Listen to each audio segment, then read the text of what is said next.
witwa Yamano. Yamano ni umwe mu bahanzi babaye abastari cyane, wazabyaye amahari hagati ya Yamano n'umukunzi we.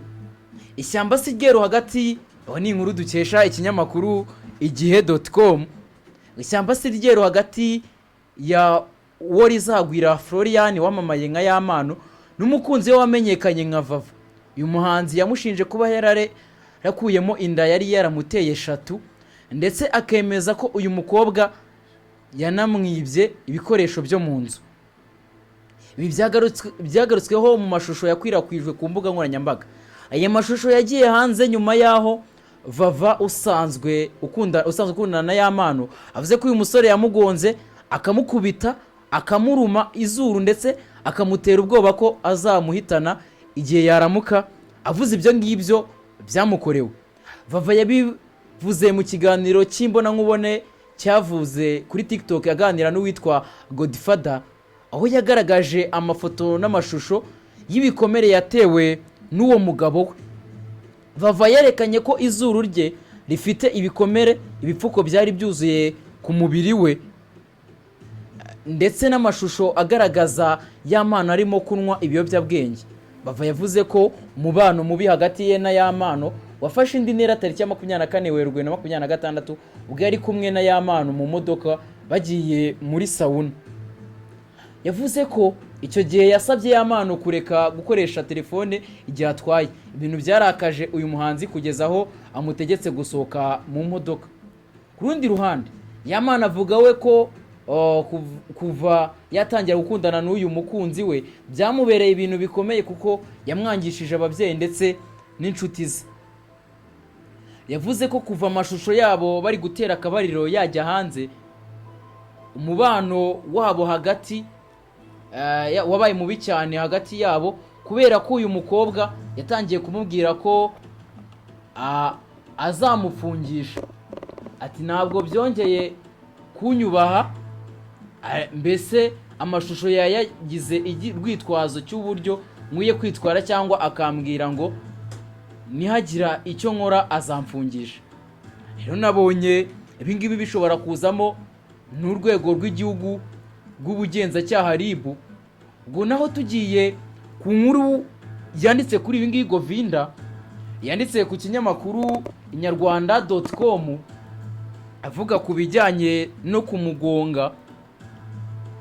Vava usanzwe ukundana na Yamano yashyize hanze inzira y'umusaraba amaze iminsi anyuramo nyuma y'uko Yamano amugonze, akamukubita, akarumuruma izuru, ndetse akamutera ubwoba ko azamuhitana naramuka bivuze. Govinda ahita nibaza mu myidagaduro mu minsi ishize nibwo twumvishe uwitwa Sky2 wa Bagahe, nawe ngo umugore we nimba ngo yaramurumye ugutwi, uyu nawe ngo yamurumye izuru.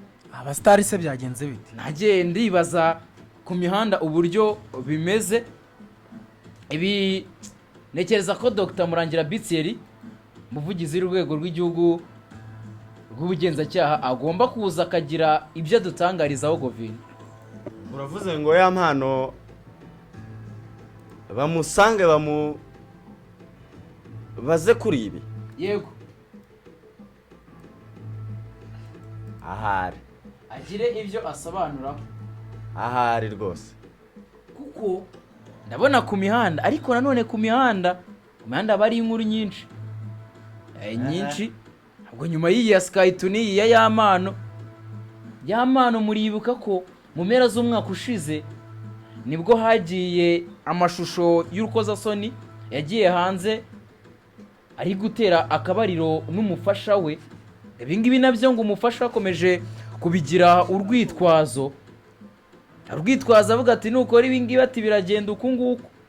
Kandi nzi ko bundi amategeko abuza umuntu gushyira undi ku nkeke no ku karubanda. Ni hatari. Abastari bo mu Rwanda babaho nk'abatagira abajyanama. Icyo kintu navuga, kuko ubundi nka biriya byabaye kuri Yamano, yego, biragoye ko byaba ku mustari wenda wo muri Amerika.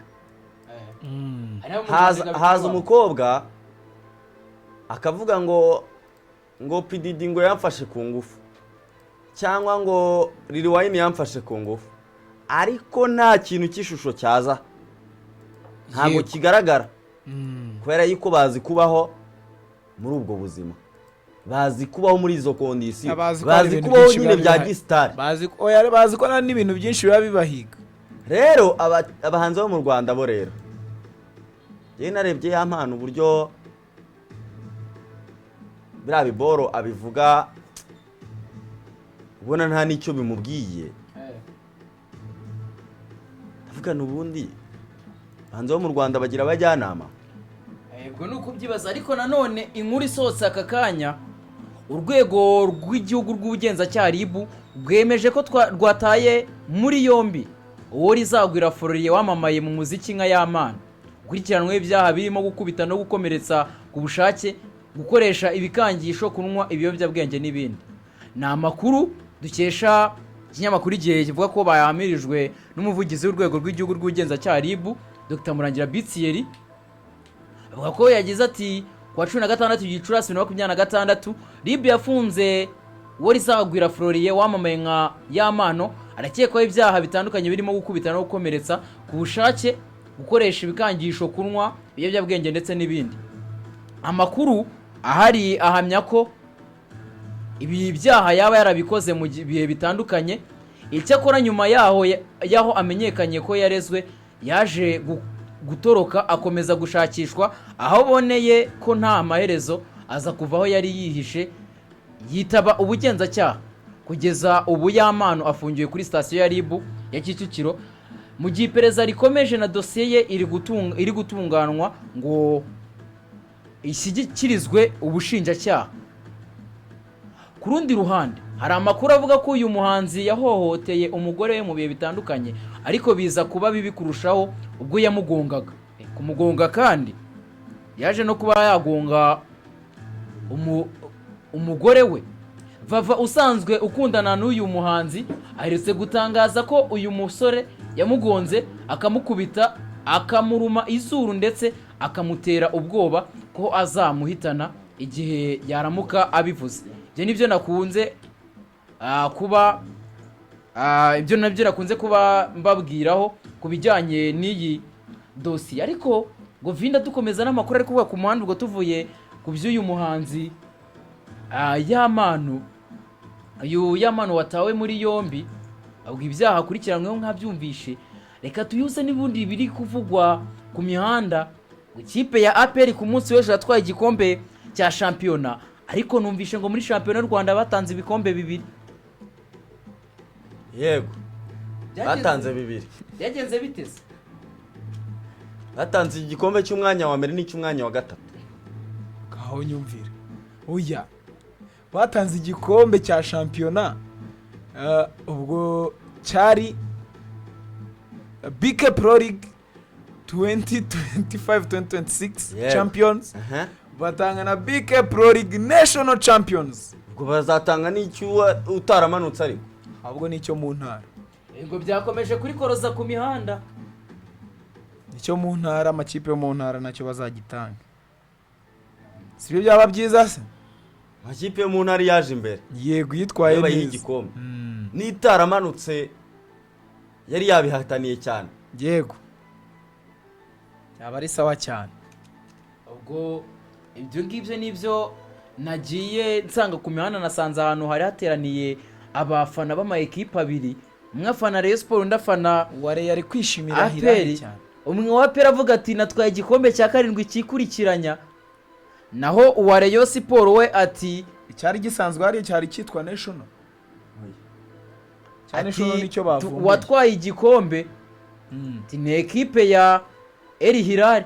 Ubwo ndareba ko nza kubona n'ifoto ya El Hilal nayo iri kwishimira igikombe Govinda.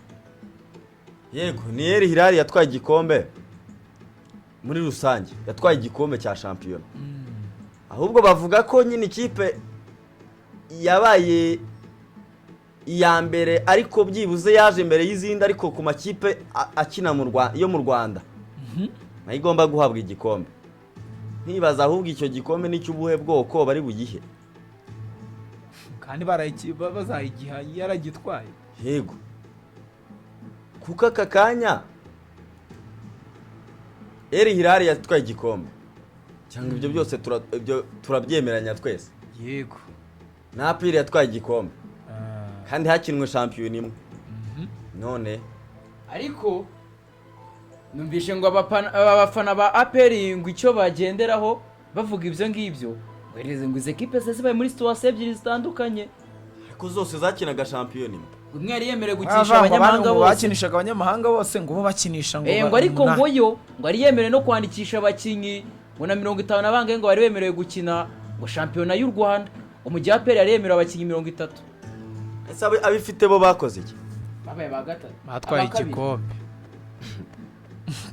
kuko kugeza magingo ya ekipe ya APR ni ya kabiri, niyo ikurikiriye ekipe ya El Hilal. Ubwo kuko ekipe ya El Merreikh yo yaje kuba itakaza, ariko iracyasigaranye umukino w'ikirarane na El Hilal zacyana El Hilal. Kose ubu El Hilal we yatsinze Merreikh izatinda Hilal. Ubundi se n'umukino ubanza arya byagenze bite? Merreikh yaratsinze Hilal ariko ntabwo yayisubira. Ubwo iyo ngiyo bari kubona kuri screen nayo ni ekipe ya champion banyabo ya El Hilal. Ubwo iyo ni El Hilal, iyi ni APR, ngo ni aba champion babiri, aya original na pirate. Yese original gute na pirate?